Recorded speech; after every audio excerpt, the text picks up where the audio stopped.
Beautiful ones, and thank you so much for clicking on this video. Today I'm going to be talking about my 6 ways that I stop menstrual cramps. I'm Andrea Gonzalez and welcome to Fruitfully Nourishing. If you haven't done so already, go ahead and click on the subscribe button over here in one of the corners so I will have it. That way you don't miss a video that I put out every week. I try to put out a video every week. I try to. So my first supplement that I like to take and I like to do, and what I mean by like to take and like to do is magnesium. I like to take magnesium baths, which is Epsom salt baths. And the reason why Epsom salt baths is because it helps to release all the toxins out of your body. You want to make sure the water is nice and hot, not super hot where it's just, you cannot stand it. And what it does is relaxes your muscles. And I know some women that like to take baths during their menstrual cycle. You can, but for me personally, I don't do it. As a preventative measure, I like to take baths 3 times per week. And I noticed when I started doing that is when my cramping has been even more less. But again, if you want to do it while you're on your menstrual cycle, that is fine. Any Epsom salt bath you can find at the health food store. I like using organic because I don't want to put any more toxins into my body. So you want to make sure it's organic, non-GMO. And I also like to take this supplement. I completely swear by this supplement. I don't know if you can see it. It's Calm, and it's a magnesium, and it has no flavor. They do have some that have flavor, but I prefer not to have flavor. I just rather just drink it like it is. And what you want to do is start out with 1 teaspoon a day, and that's what I did. You start it at night. You take it at night, and what you do is put it in warm water and make sure it fizzles, because that's how the magnesium is activated. You want to make sure it's the one with the calcium in there. I do not take additional calcium supplements only because there have been studies that you necessarily don't need it. It depends. If it is needed and your doctor says, that's fine. But my calcium I get from foods, and I do take a multivitamin, but it doesn't have that much calcium. But I find the one with calcium and magnesium, because I'm not trying to tell y'all to take a whole bunch of calcium. So if you're already taking calcium, maybe look for the one that is just magnesium only. And reason why I say you want to take this, start with 1 teaspoon and then at night, because it acts as a laxative. And you'll wake up in the morning and you will be going to the bathroom. So if you have any constipation issues, this will help. I'm not saying you'll have a loose stool or anything like that. No. But the good thing is what this does, it helps by relaxing the smooth muscle of the uterus and thereby reducing menstrual cramps. And another thing that Calm helps with, it helps me to sleep at night. I don't know. I find that I'm in a much deeper sleep. If I forget to drink it at night, I don't sleep as well. I don't know why. I just don't. But so it helps. It not only helps with menstrual cramps, but it helps with sleeping and anxiety. Because I know some of you ladies may experience PMS, and you may be going through anxiety, depression, and so forth. I'm not saying this helps with any depression, but this is just a part of PMS. And when our hormones are jacked up, everything is just thrown off. But it really does help calm you. That's exactly why it's called Calm. It helps calm you. So you want to start with 1 teaspoon and then work your way up to 3 teaspoons per day. So I drink it, for me, 3 times per day. You want to make sure your magnesium levels are high before your menstrual cycle. Don't say, I'm going to take this while I'm on my menstrual cycle and praying that it works. No, that's not how it works. You have to make sure your magnesium levels are high. And magnesium is very important, period. Not just for your period, but it's very important, period. You want to make sure you have enough magnesium. And this also has some vitamin C, vitamin D, and it also has potassium in there. So you want to make sure you have potassium and boron as well. So, in its powdered form, has no flavor. You whip it in water, call it a day, and sip it up. Just thug it up and drink it. No sweeteners, no nothing. So my next one is DIM.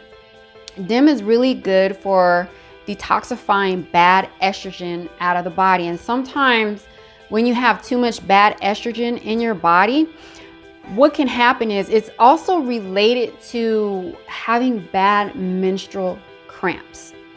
Okay, so that is just one aspect, but it's entire bodily systems and just different things that you have to start eliminating, you go through. That is just one reason why you're having menstrual cramps.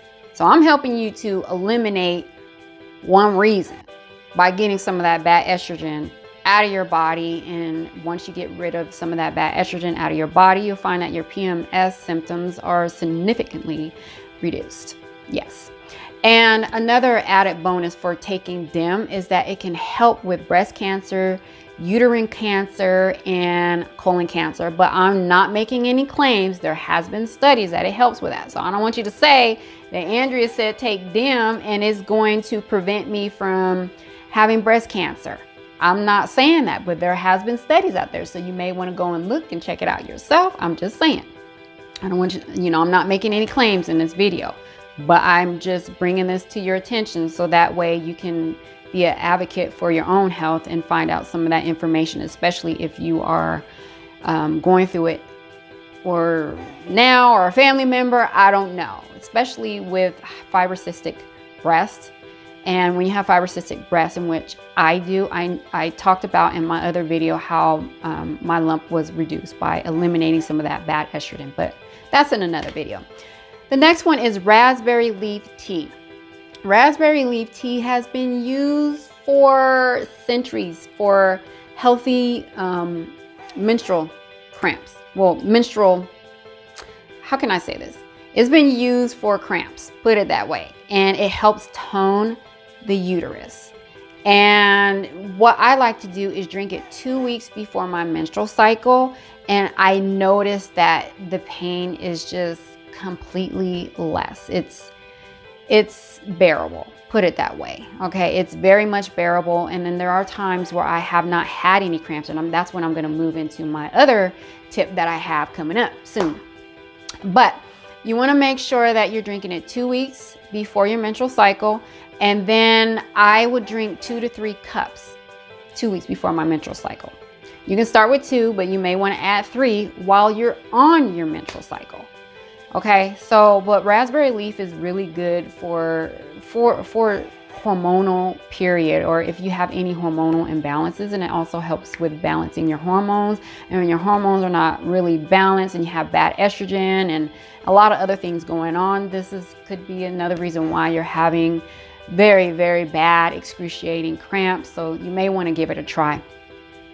Fourth is Castor Oil Packs. You guys, Castor Oil Packs is actually really good for helping opening up and relieving a congested liver. And the liver is oh my gosh, I can talk about the liver, how so important it is to baby your liver, like totally take care of it, because fatty liver and toxins building up inside your liver is, that, like I said, that's another video.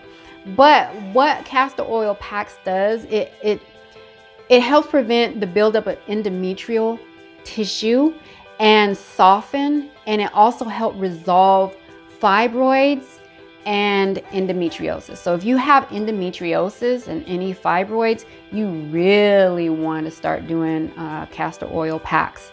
You really do.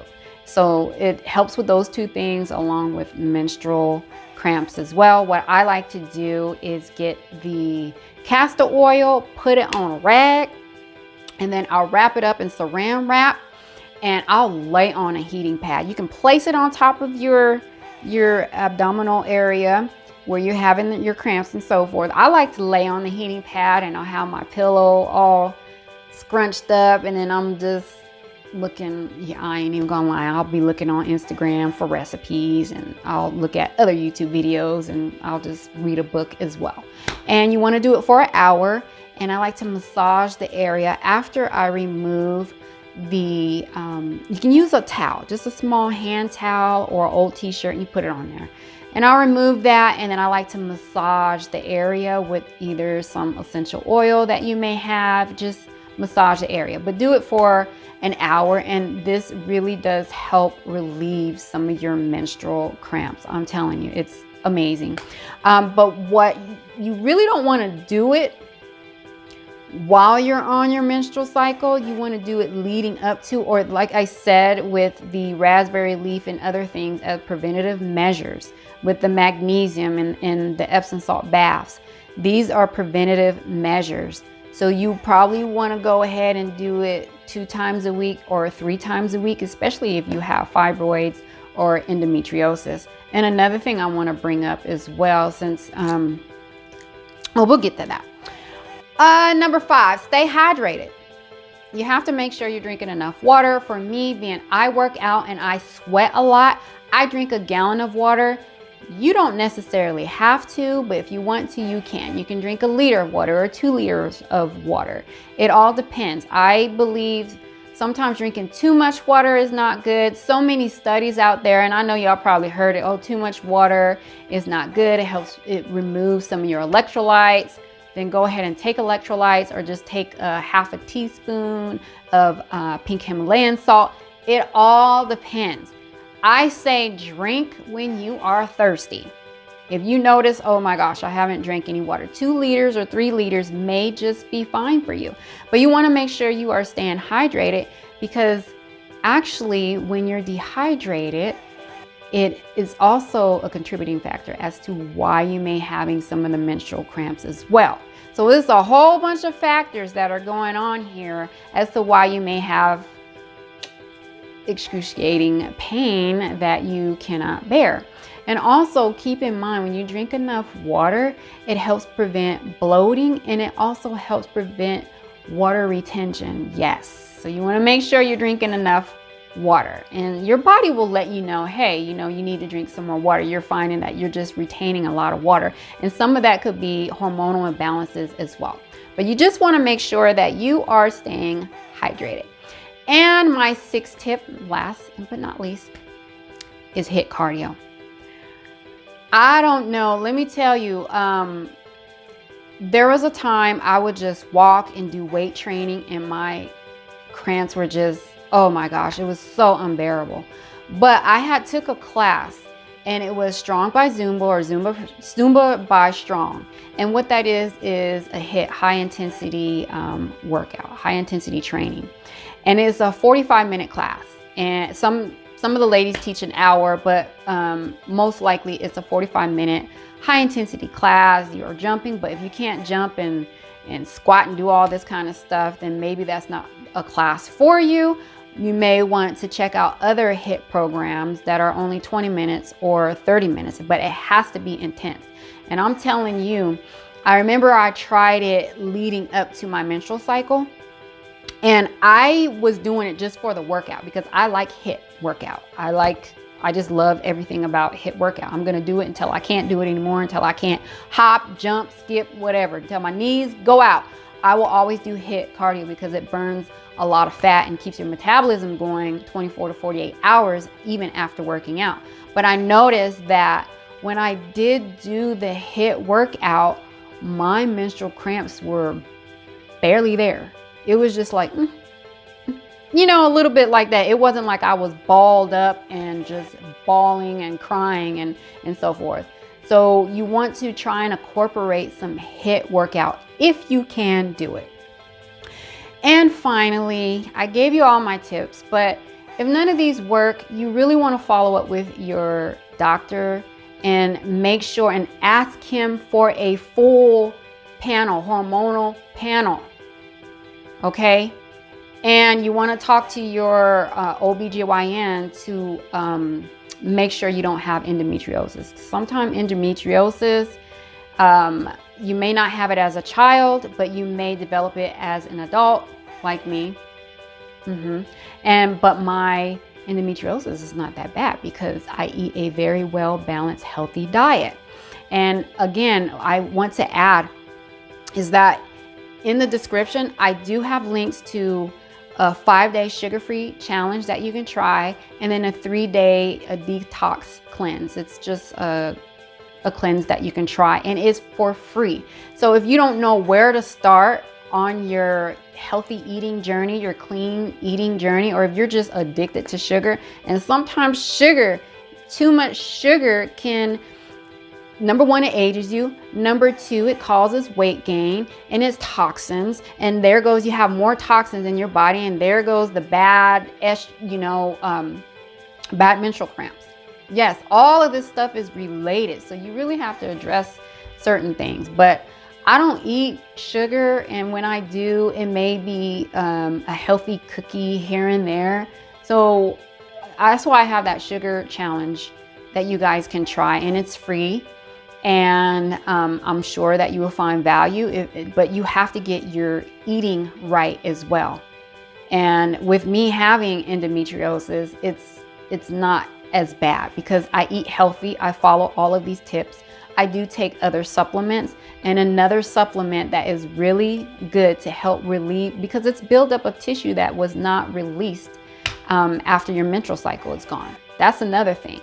So you want to be careful with your sugars and your grains, and just you need to make sure you're eating right. I'm naming all of these ways that you can help eliminate and stop your menstrual cramps, but you also, it's working as a whole. Okay, these are just parts of it. But I find that when I take this right here, it's serapeptinase. This, what it does is help get rid of some of the old tissue that has been in your body. It could be any injury that you have, but if you have endometriosis, you really want to look into this. And I will have this in the link, and that's pretty much what could be causing your extreme just unbearable menstrual cramps, because of that tissue that is still left in there. And what that does is kill it off. This is what this does, is kill off that bad tissue that's still in your body. And it's not just for that as well. If you had an injury, or even after a surgery, even after a C-section, that can also be the cause of bad menstrual cramps as well. Not necessarily endometriosis, because of some of that tissue that has been left. So any surgery that you have had, even in that area or in the body, that particular supplement helps get rid of that.